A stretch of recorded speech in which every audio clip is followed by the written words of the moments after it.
Michael had always believed in love, in the kind of loyalty that withstood time, hardships, and temptation. For 10 years, he and Sarah had built a life together, a beautiful home, luxury vacations, and shared dreams of growing old side by side. To the outside world, they were the perfect couple. But beneath the surface, something had begun to shift. Sarah was distant, her touch no longer warm, her laughter forced. At first, he blamed it on stress. Maybe she was bored. Maybe they had fallen into a routine. He tried to reignite the spark, surprise date nights, unexpected gifts, even taking time off work to spend more time with her. But no matter what he did, Sarah's eyes carried a secret she refused to share. That secret revealed itself on a cold Thursday evening. Michael had been in his home office, going through emails, when an anonymous message appeared in his inbox. The subject line made his stomach drop. "Your wife is not who you think she is." His hands shook as he clicked it open. Attached were photos, grainy, but clear enough to see Sarah, dressed provocatively, leaning into a man's chest in the dim lighting of a restaurant. The timestamps were recent. Michael's breath came in short, sharp bursts as he scrolled through more attachments. Hotel receipts, screenshots of messages, and finally a video, Sarah, sitting across from the mystery man, laughing as she spoke. Asterisk, "I'm just using him until I get my real happily ever after." Asterisk. The words hit like a bullet to the chest. The woman he had loved, supported, and sacrificed for had been playing him for a fool. Michael could have confronted her right then. He could have stormed into their bedroom, demanded answers, screamed at her for tearing their life apart. But instead, an eerie calm settled over him. If Sarah thought she could betray him and walk away unscathed, she was about to learn just how wrong she was. He sat back in his chair, exhaling slowly. Revenge wasn't about rage, it was about precision. It was about making sure the person who hurt you felt the pain tenfold. So, Michael wiped his tears, shut his laptop, and made a silent vow. He wouldn't just leave Sarah. He would destroy her. Michael knew that revenge had to be calculated, not impulsive. If he confronted Sarah too soon, she would find a way to twist the situation, manipulate him, maybe even make him question himself. No, he needed to be patient. He needed to hit her where it hurt the most. So he started laying the groundwork. The first step was securing his finances. Over the years, he had built a successful business, and much of their wealth was in shared accounts. If Sarah ever decided to leave, she could take half of everything. He couldn't let that happen. Quietly, he began moving assets into a private trust she had no access to. He liquidated certain joint investments and funneled the money into separate holdings under his name.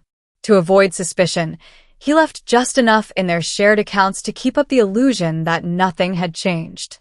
Then, he started creating a financial trap for her. Michael had always handled their bills, so Sarah barely paid attention to where the money went. He subtly shifted credit card statements into her name, ensuring that any mounting debt would be hers alone. He even encouraged her shopping habits, letting her think they were as financially secure as ever. Next, he needed more proof, something irrefutable. The email he had received was damning, but he wanted more. So, he hired a private investigator. Within a week, he had everything he needed. Photographs of Sarah sneaking into a hotel with her lover, text message logs proving their affair had been going on for over a year, and security footage of them kissing in the parking lot of a restaurant, the same one where Michael had proposed to her years ago. The final piece of the puzzle was Daniel. The man Sarah was cheating with wasn't just a stranger, it was someone Michael knew well. Daniel was a business associate, someone he had worked with on multiple deals, even considered a friend. The betrayal cut even deeper. Michael decided to set them both up for a grand humiliation. But first, he had to make sure Sarah was completely unaware of what was coming. For the next few weeks, he acted normal. He kissed her good morning, made love to her at night, and even suggested they take a vacation together. Sarah, oblivious to the storm brewing, fell right into his trap. She started acting guiltier, throwing him extra affection, probably to ease her conscience. Michael played along, all the while setting the stage for her ultimate downfall. And when the moment was right, He sent out the invitations for an extravagant anniversary party, a celebration of their so-called love. It would be the night Sarah's perfect life came crashing down. The night of the anniversary party arrived, and everything was set. The ballroom of an upscale hotel had been elegantly decorated, the guest list filled with friends, family, and business associates, including Daniel and his unsuspecting wife, Emily. Michael made sure to invite everyone who mattered to Sarah, ensuring that when her world collapsed, there would be plenty of witnesses. Sarah had no idea what was coming. She walked into the venue dressed in an expensive, form-fitting gown, her makeup flawless, her smile radiant. She looked at Michael with what he once believed was love, but now he knew it was nothing but a mask. She had spent months deceiving him, sneaking around behind his back, thinking he would never find out. Michael greeted her warmly, played the role of the devoted husband one last time. He let her bask in the attention, accepting compliments about how lucky she was to have such a loving spouse. She had no clue that within the hour, she would lose everything. As dinner was served and drinks flowed, Michael stood at the front of the room, tapping his glass to get everyone's attention. "Ladies and gentlemen," he began, smiling as he felt the anticipation tighten in his chest. "Thank you all for coming to celebrate this special occasion. Tonight marks 10 years of marriage to my beautiful wife, Sarah." There were cheers, applause. Sarah blushed, placing a hand over her heart, pretending to be touched. "But," Michael continued, his voice turning colder, "it's not just a celebration of love. It's also a night of truth." A murmur spread through the room. Sarah's smile faltered. "You see," Michael said, pulling out a small remote from his pocket, "marriage is built on trust. But trust, once broken, can never be repaired." He pressed the button, and the large screen behind him lit up. The first image appeared, a grainy but unmistakable photo of Sarah in a passionate embrace with Daniel outside a hotel. Gasps erupted around the room. Sarah's face turned deathly pale. The images continued, a series of damning photographs, timestamps proving the affair had been going on for over a year. Then came the final blow, a video recording. Sarah's voice echoed through the ballroom. Asterisk, "I'm just using him until I get my real happily ever after." Asterisk. Silence filled the room, thick with shock and disgust. Sarah's hands trembled as she turned to Michael. "This isn't Michael, please let me explain." But he wasn't finished. "You don't need to explain," he said, his tone even, controlled. "I already took care of everything. The money? Gone. The house? In my name only. The credit cards? All maxed out under your name. Oh, and the best part?" He let the words sink in before delivering the final twist. "I know you're pregnant, Sarah. But it's not mine, is it?"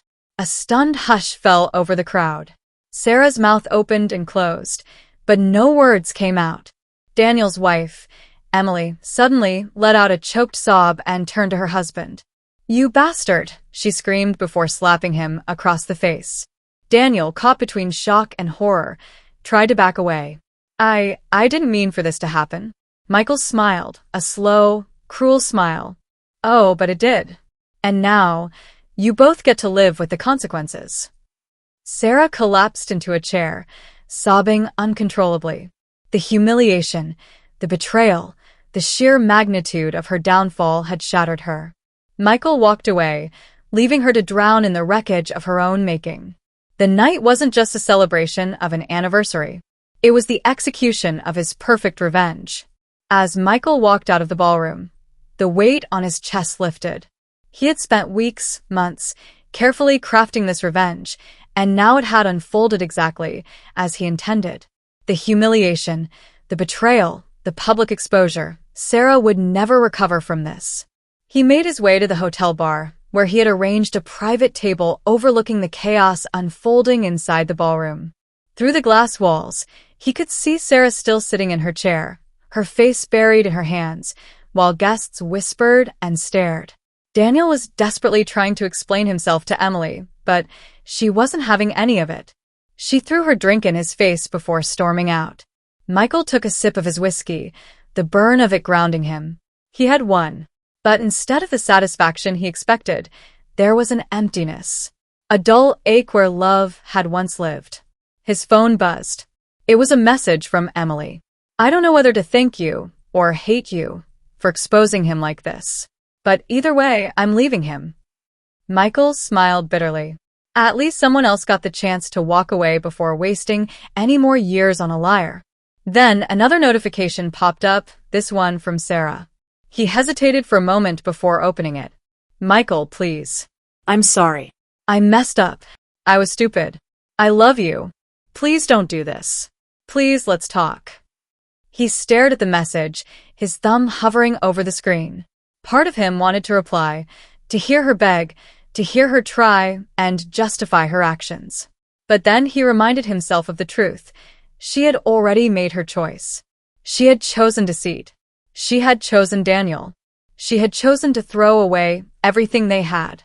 So Michael did the one thing that would hurt her the most. He blocked her number. Then he stood up, left the bar, and walked out of the hotel, out of Sarah's life forever. As he stepped into the cool night air, he took a deep breath. This wasn't just revenge. This was freedom.